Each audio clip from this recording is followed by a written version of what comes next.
आप सभी को मेरा हाथ जोड़कर नमस्कार। स्वागत है आपका आपके अपने यूट्यूब चैनल सनातन पर्व कथाएं में। आज हम कहानी लेकर आए हैं एक भक्त की कि भक्त ही भक्ति में कितनी शक्ति होती है। चलिए शुरुआत करते हैं कहानी की। एक गरीब बालक था जो कि अनाथ था। एक दिन वो बालक एक संत के आश्रम में आया और संत से बोला, बाबा आप सबका ध्यान रखते हैं, मेरा इस दुनिया में कोई नहीं है, क्या मैं आपके यहाँ आपके आश्रम में आपके साथ रह सकता हूं? बालक की बात सुनकर संत बोले, बेटा तुम्हारा नाम क्या है? उस बालक ने कहा, मेरा कोई नाम नहीं है। तब संत ने उस बालक का नाम रामदास रखा और बोले, अब तुम यहीं आश्रम में रहना। रामदास वहीं रहने लगा और आश्रम के सारे काम भी करने लगा। उन संत की आयु 80 वर्ष की हो चुकी थी। एक दिन वो अपने शिष्य से बोले कि मुझे तीर्थ पर जाना है, तुम में से कौन कौन मेरे साथ चलेगा और कौन कौन आश्रम में रुकेगा? संत की बात सुनकर सारे शिष्य बोले, हम आपके साथ चलेंगे, क्योंकि उन्हें पता था यहां आश्रम में रुकेंगे तो सारा काम करना पड़ेगा। इसलिए सभी बोले, हम तो आपके साथ तीर्थ पर चलेंगे। अब संत सोच में पड़ गए, किसे साथ ले जाए, यहां आश्रम में काम कौन करेगा, क्योंकि आश्रम पर रुकना भी लाजमी था। बालक रामदास संत के पास जाकर बोलते हैं, बाबा अगर आपको ठीक लगे मैं यहीं आश्रम पर रुक जाता हूं। संत ने कहा, ठीक है, पर तुम्हें काम करना पड़ेगा। आश्रम की साफ सफाई में भले ही कमी रह जाए, पर ठाकुर जी की सेवा में कोई कमी मत रखना। रामदास ने कहा, संत बाबा मुझे तो ठाकुर जी की सेवा करनी नहीं आती, आप बता दीजिए ठाकुर जी की सेवा कैसे करनी है, फिर कोई कमी रह जाए तो मुझे कहना। संत रामदास को अपने साथ मंदिर में ले गए और वहां उस मंदिर में राम दरबार की झांकी लगी थी। वहां पर श्री राम जी, सीता माता जी, लक्ष्मण जी और हनुमान जी थे। संत बालक रामदास को ठाकुर जी की सेवा कैसे करनी है सब कुछ सिखा देते हैं। रामदास ने भी गुरुजी से कहा, बाबा मेरा इनसे क्या रिश्ता होगा, यह भी बता दो, क्योंकि अगर रिश्ता पता चल जाए तो सेवा करने में आनंद आता है।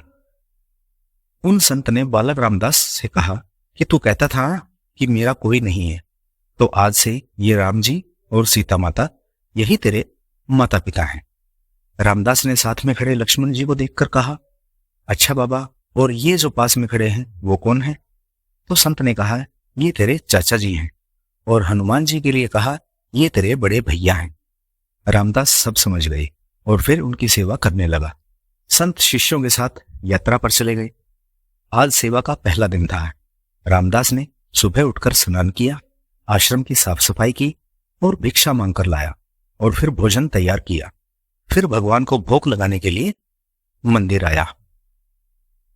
रामदास ने श्री राम, सीता मां, लक्ष्मण और हनुमान जी के आगे एक एक थाली रख दी और बोला, अब पहले आप खाइए फिर मैं खाऊंगा। रामदास को लगा कि सच में भगवान सामने बैठकर भोजन खाएंगे, पर बहुत देर हो गई तो रोटी तो वैसे की वैसे ही रखी थी। तब बालक रामदास ने सोचा, नया नया रिश्ता बना है तो शर्मा रहे होंगे। रामदास ने पर्दा लगा दिया, बाद में खोलकर देखा तब भी खाना वैसे का वैसा ही रखा था। अब तो रामदास रोने लगा कि मुझसे सेवा में कोई गलती हो गई, इसलिए खाना नहीं खा रहे हैं, और ये नहीं खाएंगे तो मैं भी नहीं खाऊंगा, और मैं भले भूख से तड़प जाऊं तो इससे अच्छा तो मैं अब पहाड़ से कूदकर ही मर जाऊंगा। रामदास मरने के लिए घर आश्रम से निकल जाता है। तब भगवान राम जी हनुमान जी को कहते हैं, हनुमान जाओ उस बालक को लेकर आओ और बालक से कहो हम खाना खाने के लिए तैयार हैं। हनुमान जी वहां आश्रम में जाते हैं। जैसे ही रामदास कूदने वाला होता है तो हनुमान जी पीछे से पकड़ लेते हैं और बोलते हैं, ये क्या कर रहे हो? रामदास कहता है, आप कौन?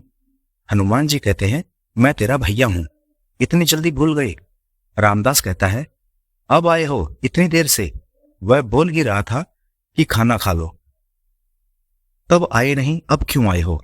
तब हनुमान जी बोले, पिताश्री का आदेश है, अब हम सब साथ बैठकर ही खाना खाएंगे। फिर राम जी, सीता जी, लक्ष्मण जी और हनुमान जी साक्षात बैठकर वहां पर भोजन करते हैं। इस तरह रामदास रोज उनकी सेवा करता और भोजन करता। सेवा करते 15 दिन हो चले। एक दिन रामदास ने सोचा, घर में 4 लोग हैं, सारा काम मैं ही अकेला करता हूँ। बाकी लोग तो दिन भर घर में आराम करते हैं। मेरे माँ बाप चाचा तो कोई काम नहीं करते, सारा दिन खाते रहते हैं। मैं ऐसा नहीं चलने दूंगा। रामदास मंदिर जाता है और कहता है, पिताजी आपसे कुछ बात करनी है।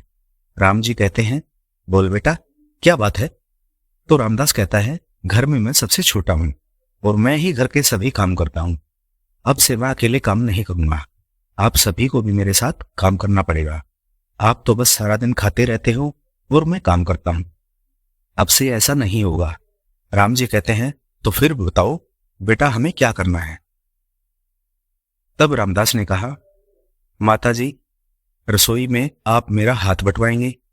चाचा लक्ष्मण जी, आप आश्रम की साफ सफाई करेंगे।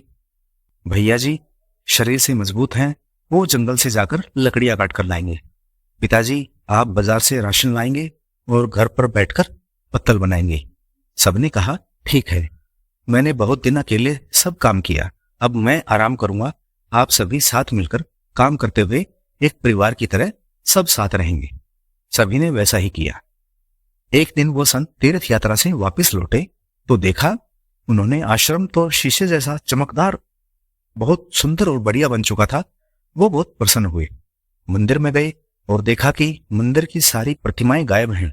संत ने सोचा, कहीं रामदास ने प्रतिमाओं को बेच तो नहीं दिया। संत ने रामदास को बुलाया और पूछा, भगवान कहाँ हैं? गए। रामदास भी अकड़ कर बोले कि मुझे क्या पता, हनुमान भैया जंगल लकड़ी लाने गए हैं, लखन चाचू झाड़ू पोछा कर रहे होंगे, पिताजी राम पत्तल बना रहे होंगे और माता सीता रसोई के काम कर रही होंगी। संत बोले, ये क्या बोल रहा है? रामदास ने कहा, बाबा मैं सच बोल रहा हूं, जब से आप गए हैं ये चारों काम में लगे हुए हैं। वो संत भागकर रसोई में गए और सिर्फ एक झलक देखी कि सीता माता भोजन पका रही है, राम जी पत्तल बना रहे हैं, और फिर वो गायब हो जाते हैं और मंदिर में विराजमान हो जाते हैं। संत रामदास के पास गए और बोले, आज तुमने मुझे मेरे ठाकुर का दर्शन कराया, तू बहुत धन्य है।